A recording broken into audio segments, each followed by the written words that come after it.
In the gospel text of today, we will read what is known as a pronouncement story. In a pronouncement story, there might be a miracle or there might not be a miracle. In this pronouncement story, there is a miracle. And in the pronouncement story, despite the fact that the miracle is inserted, the focus is on the pronouncement of Jesus within the story. And so, what is this miracle story and what is the pronouncement? Jesus is preaching to the people about the love of God. And because people are so anxious to receive that love, they are hanging on to his lips. They have gathered around the place where he is, so no one can come in. There is such a large crowd. And there are 4 men, the friends of a paralytic. They do not know how to get in because there is no way. But where there is a will, there is a way. Some will say tongue-in-cheek, where there is a will, there are always relatives. But that is not so relative now.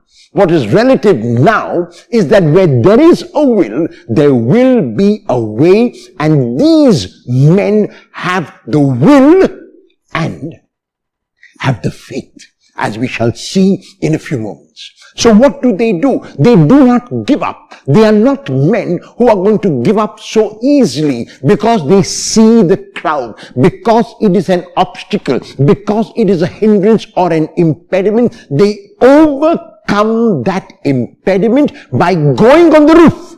They use novelty. They use innovation. They use creativity to climb the roof, open the tiles, and to let the paralyzed man down on a stretcher.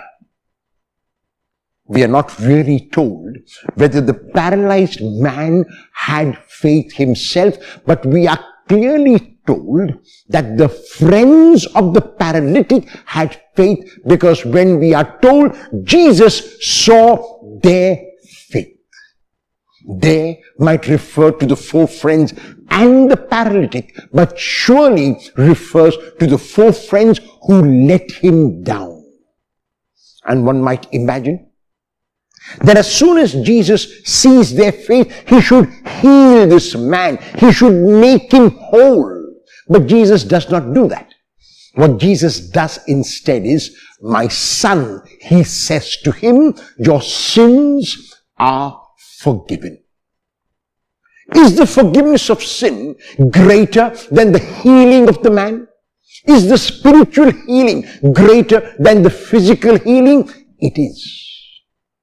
Even today, 2000 years after Jesus, almost any doctor worth his or her salt will say that the larger majority of our ailments are psychosomatic.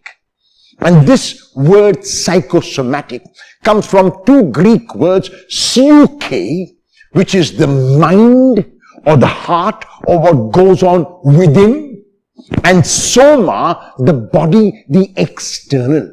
So when the psyche, that is when my internal is affected and filled with negatives like anger, like resentment, like unforgiveness, like bitterness, like revenge, then it is automatic that my soma, my body, will also be affected.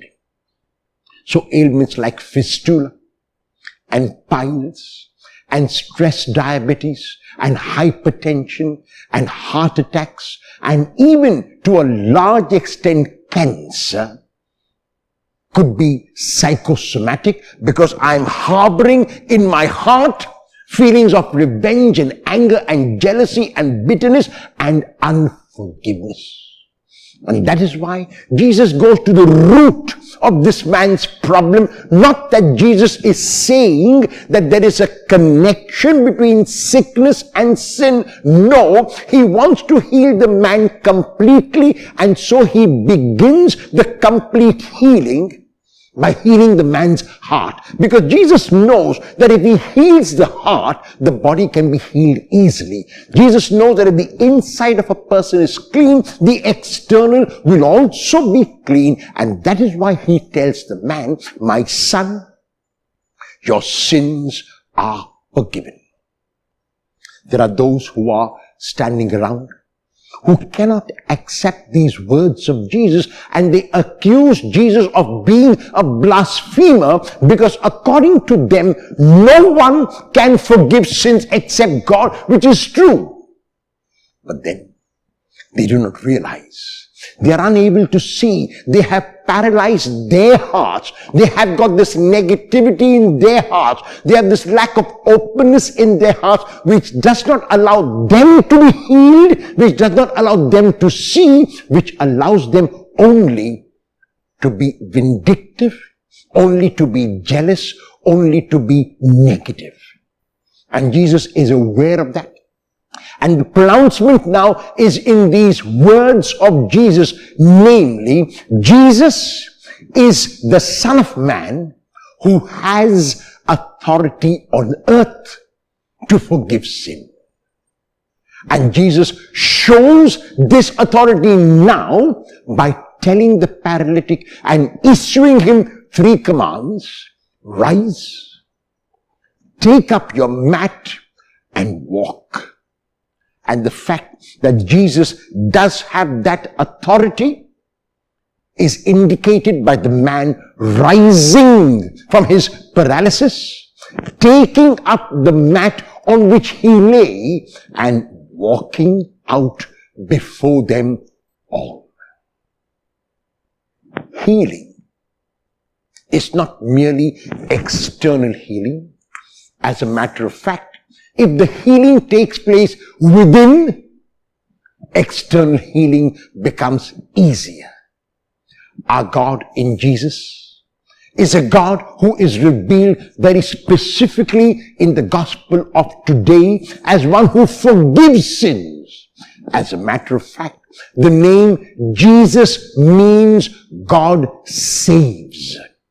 He has come to save us from that negativity which we keep harboring, from that resentment which continues to remain in our hearts, from those inadequacies as a result of that negativity and resentment.